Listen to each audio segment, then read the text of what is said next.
नमस्कार मंडळी, चला इन्स्टंट आंबट गोड तिखट चवीचे उपवासाला खाता येणारे लिंबाचे लोणचे तयार करूया। त्यासाठी सर्वप्रथम 5 ते 6 बारीक सालीचे लिंब घेऊन त्यांना मिठाच्या पाण्यात स्वच्छ धुवून पुन्हा साध्या पाण्याने धुवून स्वच्छ कपड्याने पुसून घ्या। नंतर एका लिंबाचे 8 काप करून त्यातील सर्व बिया काढून घ्या।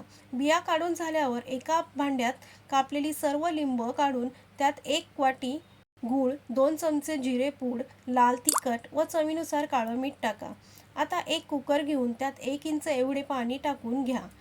आता लिंब ठेवलेले भांडे कुकरमध्ये ठेवून भांड्यावर झाकण ठेवा, म्हणजे लिंबामध्ये पाणी जाणार नाही व लोणचं आपलं खराब होणार नाही। आता कुकरला झाकण लावून 10 ते 12 शिट्ट्या काढून घ्या व 5 मिनिटानंतर कुकर थंड झाल्यावर त्याच्यावरचे झाकण काढून लिंब ठेवलेले भांडं कुकरमधून काढून घ्या। आता भांड्यावर चाळण ठेवून लिंबामधील सर्व पाक काढून पाक गॅसवर ठेवून 5 मिनिटे पाक एकतारी होईपर्यंत शिजवून घ्या। पाक घट्ट झाल्यावर त्यात लिंब टाकून पुन्हा एकदा 1 ते 2-3 मिनिटं लिंब पाकात शिजवून घ्या। 2 ते 3 मिनिटं झाली आहेत। आता गॅस बंद करून लोणचे थंड करून घेऊया व एका काचेच्या बरणीत भरून घेऊया।